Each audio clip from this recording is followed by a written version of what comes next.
Hey, bonjour à tous, j'espère que vous allez bien. Je suis contente de vous retrouver dans cette nouvelle vidéo. C'est pas vraiment un vlog, c'est un sort de home tour, house tour, mais d'extérieur avec tout ce qu'on va faire. Je remarque très souvent dans les commentaires beaucoup de questions, que ce soit sur l'aménagement de l'intérieur ou de l'extérieur, et je me suis dit que ce serait bien de faire une vidéo, donc là pour l'extérieur et un peu plus tard pour l'intérieur, du jardin avec tous les aménagements qu'on a prévus, ce qui est déjà installé, ce qui va être fait.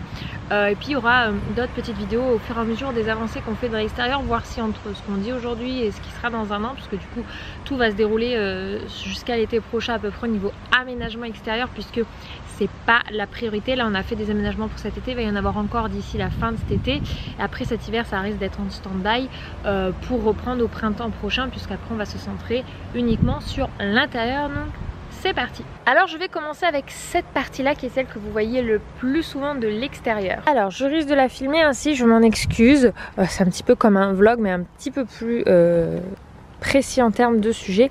Donc la maison, on rentre ici pour le moment. Là il y a tout l'espace des voitures, et donc c'est cet espace-ci qui est là où tout le jardin donne. Et donc on a deux grands arbres, dont un sapin et un, je ne sais pas ce que c'est, je finirai bien par trouver, parce que bon, ce serait quand même intéressant de le savoir. Donc on a ici toute une zone, on va dire, qui n'est pas couverte d'herbe. Voilà, donc on a pas mal d'épines, on a fait pas mal de tas, on est en train en fait de les évacuer pour les mettre là-bas au fond sous les haies, simplement pour enlever le plus gros de l'épine, même si quotidiennement ça tombe. Du coup il est prévu d'ici la fin de cet été qu'on aménage une terrasse en bois d'à peu près 20 mètres carrés sur cette zone-ci, sur laquelle on va installer une pergola. Pourquoi une pergola alors que c'est déjà une zone ombragée? Bien par rapport aux épines, en fait quand on mange ici très régulièrement on a des épines qui tombent dans les assiettes ou dans les verres, ce qui n'est pas très commode, très hygiénique. Donc on va installer une petite pergola juste avec couvert sur le dessus, pour permettre voilà, d'avoir une vraie zone où on puisse manger. Et à côté on ne sait pas si on va le faire de façon naturelle, c'est-à-dire en laissant ainsi, ou vraiment installé, mais un terrain de pétanque, voilà, une petite longueur de pétanque. Donc déjà naturellement on peut y jouer, ça nous est déjà arrivé d'effectuer des parties. Là pour le moment c'est une zone qu'on doit évacuer, où on a mis pas mal de saleté. On a préféré tout centrer pour éviter que les enfants puissent marcher dessus si ça traîne dans une chaise cassée ou autre. Et voilà, donc du coup on sait pas encore trop comment ça va être fait. Ça on verra d'ici le printemps prochain. Déjà d'ici fin d'été, début septembre, toute cette zone-ci avec la pergola sera installée. On y amènera de l'électricité proprement pour pouvoir avoir une vraie zone de lumière, parce que pour le moment notre ampoule elle est là, voilà, et on la branche avec un système de rallonge. Donc c'est très primaire pour le moment. On a ces tables là, après on aura vraiment un vrai salon de jardin, table à manger, etc. Je pense que tout ça par contre ça sera installé dans un second temps. Pour le moment la zone barbecue est ici, mais je pense qu'on gardera, on le voit pas, mais derrière le camion il y a un barbecue qui est déjà là-bas, mais qu'on fera propre, etc., qu'on préparera là-bas. Ensuite nous arrivons sur cette zone-ci qui est installée depuis peu et qui fait le grand bonheur des enfants, c'est la structure de jeu. Donc tout cet espace-ci du jardin va être consacré au jeu des enfants. Et donc pour le moment, on a installé, c'est la grande structure de jeu. Donc vous remarquerez que ce n'est plus la même que l'ancienne. On a voulu changer parce que l'ancienne, on s'est rendu compte qu'elle était trop petite. Et donc celle-ci, c'est la marque Soulette, si je prononce comme il faut, qui nous l'a gentiment proposé de nous l'envoyer. Alors on a choisi ce modèle parce qu'on trouvait que ça centrait tout, c'est-à-dire que la cabane qui nous à l'ancienne maison avait éclaté avec la chute de grêle, et donc une cabane en bois on trouve que ça dure plus longtemps que celle en plastique. Donc là il faut qu'on la vernisse pour qu'on puisse la garder. On peut peindre, c'est une structure qui peut être peinte. Nous on l'aime bien en couleur naturelle, on trouve que ça fait naturel, ça va avec les arbres juste à côté. Voilà, avec donc toujours le principe d'une échelle avec le toboggan de ce côté où il glisse. Et donc ce qui nous plaisait aussi beaucoup, c'est le fait qu'il y ait 3 zones pour se balancer. Nous avons 2 enfants, donc touk, c'est réglé chacun à leur hauteur. Vous verrez que ça c'est la hauteur de Lily et ça c'est la hauteur de Eden. Et à côté il y a le double balancelle, parce qu'on a très souvent du monde à la maison, on aime beaucoup recevoir. Et donc ils ont des enfants aussi, et souvent avec 2 balançoires c'est assez compliqué. Alors on va pas en mettre 6 si on a 6 enfants qui viennent à la maison, mais ça permet là d'être beaucoup plus souple et beaucoup plus facile pour que les enfants puissent s'amuser tous ensemble, se balancer. Voilà, quand même jusqu'à 4 personnes, c'est déjà pas mal. La structure de la cabane, ils l'adorent, ils y montent dedans, ils s'éclatent, ils y mettent leurs petits jeux. Vous voyez que d'ailleurs qu'ils ont décidé de se créer leur propre parking en dessous. Il y a la petite moto d'Eden, un petit pouce-pouce, des ballons. Voilà, on laisse cette zone vivre comme ils le souhaitent, c'est quand même leur zone de jeu. Donc voilà, on trouve que le rendu est quand même super joli pour les loulous. Là ici vous voyez on a mis leur petite petite structure pour pouvoir faire les mécaniciens, voilà, comme papa. Ça c'était Eden qui avait reçu ça à Noël il y a quelques années. On va peut-être implanter quelques trucs autour. J'aimerais beaucoup pouvoir ajouter ici une plaque et vous savez, mettre des petits jeux comme ils peuvent avoir dans les parcs, etc. Pour pouvoir bouger ou autre. Mettre pourquoi pas un coffre ici en bois, le fixer dans la zone pour pouvoir ranger tous leurs jouets, parce que pour le moment on a un coffre coquillage et donc on aimerait voilà, pouvoir aménager ainsi. Mais voilà, d'ailleurs je vais vous montrer un petit peu l'intérieur. On a la petite échelle juste ici. Hop. Hop. Et quand même la zone est très grande, hein, vous remarquerez. Moi je peux y rentrer facilement dedans sans me sentir plus que ça à l'étroit, quoi. Vous voyez, je peux pas me mettre complètement debout. Bon, je fais quand même 1m70, donc du coup il y a juste la tête qui plie. Il y a quand même une sacrée hauteur. Eden qui fait 1m13, il rentre largement debout. Ils peuvent être 4 enfants sans souci. On va peut-être mettre une petite banquette, un petit fauteuil ici dans le coin pour qu'ils puissent s'y mettre. Ils ont une jolie petite fenêtre pour nous regarder. Hop, la petite porte. Et voilà, et après ils peuvent redescendre et bien par le toboggan ou par l'échelle. Voilà, voilà, avec les petits jeux pour eux. Donc voilà pour la partie structure de jeu, on en est super content. Je vais pas vous mentir, on a quand même galéré à la montée. Anthony il a dit waouh. Heureusement on n'en monte pas tous les jours des structures de jeu. Mais voilà, on pensait pouvoir s'y mettre le matin et faire la surprise le soir aux enfants. Ça n'a pas été faisable parce que ça nous a pris plus de temps. On a étalé sur 2 jours, on vous en parlait en vlog qu'on a fait ça en 2 jours. Donc du coup les enfants ont vu petit à petit la structure se monter. Mais alors ils étaient hyper heureux de cette découverte. Vous avez vu dans les vlogs, de toute façon vous aurez l'occasion de les voir. Mais ils y jouent d'ailleurs, regardez, Minouche aussi. Ça va Minouche? Elle te plaît la structure des enfants? Ça a l'air. Et l'ancienne structure, eh bien, c'est un couple d'amis à qui nous l'avons offert, nous leur avons donné pour que leur pépette puisse aussi en profiter. Oui, coucou toi. D'accord. Bah Minouche visite aussi. Voilà, il a trouvé sa nouvelle demeure. Alors ensuite sur cet espace-ci, on est en discussion avec Anto. Je voulais prendre un trampoline, c'était ce qui était prévu pour l'anniversaire de Lily Rose. Sauf qu'Anthony a vu énormément de vidéos d'accidents d'enfants dans les trampolines où ils se sont percutés. Alors faut pas les laisser aller à plusieurs, mais où il y a eu des bras cassés, etc. Donc il veut pas. Donc on va voir si on prend ou non un trampoline. N'hésitez pas à me partager vos retours en commentaire, ça sera très intéressant. On voudrait prendre une petite tyrolienne pour enfants. Voilà, et moi je voudrais prendre quelques trucs comme il y a dans les aires de jeu où ils peuvent se balancer à deux. Voilà, on voudrait rajouter quelques petits trucs en plus de ceci pour pouvoir finir de définir sur cette zone là leur espace de jeu. Voilà. Ensuite, pour finir sur cette zone-ci, alors nous avons le cabanon au fond du jardin qu'on va agrandir la porte pour pouvoir y rentrer le tracteur tondeuse, tout ce qui va être l'entretien des extérieurs parce qu'on a quand même des grosses haies à entretenir qui vont demander pas mal de boulot, les arbres, etc. Ensuite, ici, normalement, de base, je vous avais parlé qu'on voulait mettre la piscine là, mais avec toutes les chutes des feuilles, etc. Anthony veut absolument qu'on l'installe vers le fond. Et il n'a pas tort, ça sera mieux. Donc on va faire une grande zone par ici, je pense. Donc l'arbre, on va l'enlever. Je vais voir si on peut juste le déterrer, le replanter ailleurs, si c'est faisable, parce qu'il n'est pas énorme. Donc je pense qu'il y a moyen de pouvoir le déporter dans l'angle, parce que je n'ai pas trop envie de juste l'abattre. Ça me dérange un peu. On va voir ce qui est faisable. Et donc il va y avoir toute une grande piscine, alors une grande piscine, je m'entends une piscine familiale, hein, avec tout un espace. Du coup on va faire le petit salon d'été à ce niveau là. Donc en fait on va tout après sécuriser, vous savez il faut mettre des barres autour d'une piscine, mais on va mettre sur tout le salon qui sera installé avec. Donc avec il y aura un petit abri où on pourra avoir voilà, pouvoir préparer à manger, des transats, etc. Donc toute une zone ici va être installée et définie pour eh bien, la piscine, etc. Donc voilà, juste à côté du cabanon.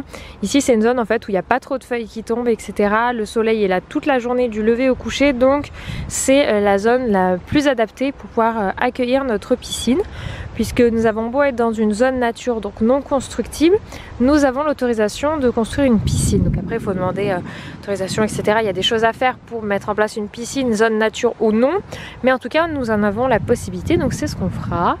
Ensuite ici bien ça ne va pas bouger.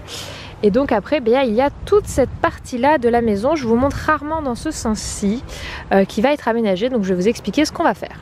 Alors, je reviens ici, donc c'est là où je vous parlais la fin du jardin. Cette zone-ci, pour nous, c'est pas vraiment le jardin, c'est les extérieurs, donc il va y avoir quelques aménagements. Alors ici, cette haie va sauter, on va l'enlever, la supprimer, parce qu'ici Anthony va construire le garage, donc un grand garage où lui pourra faire sa mécanique automobile. Je vous ai pas encore parlé de son projet professionnel, j'en ai parlé dans un live une fois Instagram, mais à l'occasion on vous en reparlera. Mais Anthony n'a pas du tout abandonné son projet mécanique, juste on fait les choses dans l'ordre, on avait prévu la maison donc on s'en occupe par la suite. En gros, pour vous dire, c'est qu'il retape des véhicules qu'il revend, d'où le véhicule rouge qui est là-bas, qui est son premier investissement qu'il va retaper et revendre, voilà. Donc voilà un petit peu où on en est. Donc il va y avoir un grand garage ici avec donc tout ce qu'il faut pour un mécanicien, et ici on va faire un truc couvert pour nous garer nos véhicules. Alors on dit ça, mais peut-être que ce sera cette zone là qu'on va garder pour couvrir les véhicules. On ne sait pas si là encore si ça va être la cuisine d'été, puisque comme on va faire tout l'espace piscine là-bas, on ne sait pas. Peut-être qu'il y aura doublon, il y aura un endroit pour cuisiner ici, et là-bas peut-être juste pour boire etc, un petit bar à côté de la piscine. C'est pas encore 100% défini, puisque de toute façon l'espace pour manger sera ici, donc ça peut paraître cohérent de garder la cuisine d'été ici, à voir. Donc il va y avoir ici la zone de garage d'Anthony avec normalement un espace couvert pour mettre nos véhicules couverts, donc c'est-à-dire couvert par le dessus, couvert par le côté, pas fermé par le devant, mais voilà, une zone abritée pour en cas de grêle, de pluie, etc., que ça protège les véhicules. Ce véhicule, si vous demandez à qui il est, c'est un de nos anciens véhicules. Voilà. On va voir encore ce qu'on en fait, si on le vend pour pièces ou autre, c'est pas encore défini, mais il est à nous. Voilà, on manque pas de véhicule, hein, vous l'aurez remarqué. Ensuite, là autour de là, vous voyez, il y a une petite zone d'herbe. On va refaire un cercle propre, mais sans doute un cercle un petit peu plus serré, puisque ici, on va tout couvrir. C'est-à-dire que là, c'est un sorte de sable, c'est granuleux, c'est pas fameux. Voilà, les enfants en mettent de partout, ça rentre dedans tout le temps, donc c'est un peu un enfer. Et dès qu'il y a le moindre vent, ça vous soulève, ça vous en met plein la figure, c'est génial. Donc, du coup, on va pas garder ça. La question qu'on se pose, c'est que si on veut faire couler une dalle, ça va coûter extrêmement cher. Voilà. On ne sait pas trop encore là-dessus, on va couvrir. Moi, j'aurais voulu mettre tout comme ça. Vous voyez là la petite dalle qui a tout couvrir. Sauf qu'Anthony m'a dit que ça pouvait coûter facilement 10-15 000 euros parce qu'on a une très grande surface à couvrir. Hein. Je ne sais pas si vous vous rendez compte de cette zone, mais c'est beaucoup plus grand que rien que l'ancien jardin qu'on avait chez nous. Donc ça peut nous revenir extrêmement cher. Ou alors sinon on fait comme peut avoir mon père chez lui, c'est-à-dire un sorte de gravier. Vous savez, c'est-à-dire qu'il y a une grosse bâche qui est mise pour éviter avec un traitement etc que les plantes poussent sur cette zone-ci, et mettre des graviers, vous savez, c'est tout tassé etc clair. Donc je me dis que ça pourrait être la meilleure option sans que ça nous coûte extrêmement cher, parce que j'ai pas envie d'un sol foncé, ça me dit pas trop. Et donc ça serait toute cette zone-ci, tac tac tac tac tac tac, jusqu'à l'arrivée là-bas. Et donc toute cette zone-ci serait couverte. On hésitait à faire le même sol qu'il y a là-bas, c'est-à-dire c'est des grosses pierres qui sont posées, mais Anthony m'a dit que c'était très complexe et très long, et qu'au vu de la surface, encore une fois, ça allait nous coûter très très cher. Donc on cherche un équilibre entre quelque chose qui nous convient et quelque chose qui, au niveau prix, voilà, clairement, on va pas mettre 15 000 euros pour le sol. C'est hors de question pour ça. Donc on va trouver une solution. Ça sera fait... je pense vers l'été prochain, printemps-été prochain. J'aimerais que d'ici là ce soit fait, on verra où on en est, puisqu'il va falloir construire le garage, faire toutes les alimentations pour le garage, et donc le sol va être abîmé, donc autant le faire par-dessus. Ensuite, ici, donc la dalle, on va essayer de refaire propre à ce niveau-là pour que ce soit propre, donc en même temps que le sol sera fait, pour avoir une jolie terrasse, puisque là, je vous rappelle que ça va être notre baie vitrée, notre porte d'entrée. Donc, on a envie de pouvoir ici poser le salon de jardin qu'on construira avec les palettes là qu'on a. Il va y avoir on va mettre une jolie banquette ici pour tout simplement s'y poser. Voilà, le matin, si on veut prendre notre café. Bon, je suis pas café, mais le petit déjeuner en extérieur, ça pourrait être agréable ici sans avoir à traverser tout le jardin. Donc voici pour cette zone-ci ce qui est prévu. Ensuite, il y a tout l'autre côté du jardin, parce qu'on ne vous le montre pas souvent, mais on peut faire le tour. Donc ensuite, nous avons toute cette zone-ci qui fait le retour du jardin. Donc là aussi, on a prévu quelques trucs pour l'aménagement.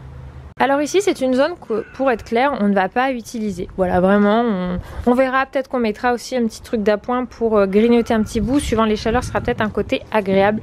Mais clairement, au quotidien, on ne va pas l'utiliser. En bas, derrière, c'est directement sur la rivière et donc elle est basse.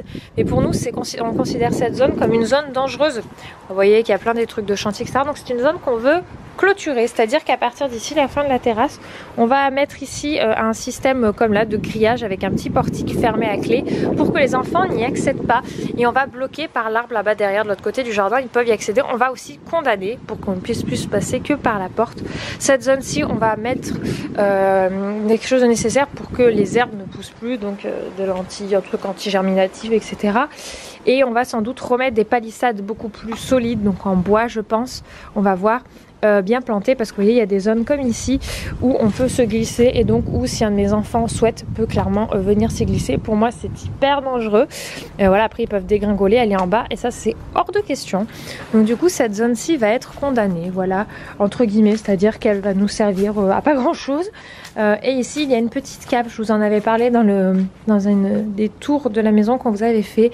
Je ne sais pas trop ce qu'on va en faire, je voulais stocker des choses mais c'est vrai que bah, ça craint l'humidité à fond, donc il faudra voir dans le temps si on peut en faire quelque chose. En tout cas pour le moment cette zone-ci ce n'est pas du tout une priorité, c'est un peu le cadet de nos soucis. Donc on va tout simplement bloquer l'accès pour les enfants et faire quelque chose de propre pour qu'on n'ait pas spécialement d'entretien à faire sur cette zone-ci de la maison. Donc je fais un dernier petit plan par ici pour vous montrer voilà là où il y a prévu pour faire un barbecue. Donc c'est pour ça qu'on pense quand même garder cette zone en cuisine d'été. Et donc quand on arrive par ce jardin là, c'est ici au niveau justement de cette fameuse cuisine d'été, au niveau de l'arbre que là on va venir complètement bloquer l'accès pour les enfants. Et cette zone, si on l'a complètement vérifiée, elle est sans risque pour les loulous, ils ne peuvent pas, voilà, le grillage est bien maintenu en profondeur. Donc mis à part là le redresser pour pas qu'il se penche ainsi, je pense qu'il devait avoir peut-être des animaux, chiens qui devaient s'appuyer dessus et donc qui ont un petit peu fait incliner le grillage. Ça va être simplement renforcé et voilà, ça va être déjà pas mal tous ces aménagements. Il y en a un qui s'y plaît plutôt bien maintenant. Ah Minouche? Oui, bah oui mon chat. Hein, ça va? Oui. Enfin voilà, j'espère que ce tour complet avec toutes ces explications pour les aménagements extérieurs vous auront plu. La seule dernière chose que je vous ai pas dit, c'est au niveau de l'escalier. Après on va installer un système de barrière en bas pour que on ne puisse plus, entre guillemets, que les gens ne puissent plus monter par l'extérieur à l'étage, puisqu'après ça sera l'espace nuit et ça sera déjà bien pas mal en termes d'aménagement. Voilà, ça va se faire sur une année et demie, je pense, d'ici septembre 2020 ça sera terminé, puisque comme on vous a dit la priorité est en intérieur. N'hésitez pas à me faire vos retours en commentaire, dites-nous si vous avez vous quelques idées, peut-être des choses auxquelles on n'a pas pensé pour l'aménagement de ce jardin. Merci beaucoup d'avoir regardé cette vidéo et puis je vous dis à demain pour un vlog. Allez, ciao!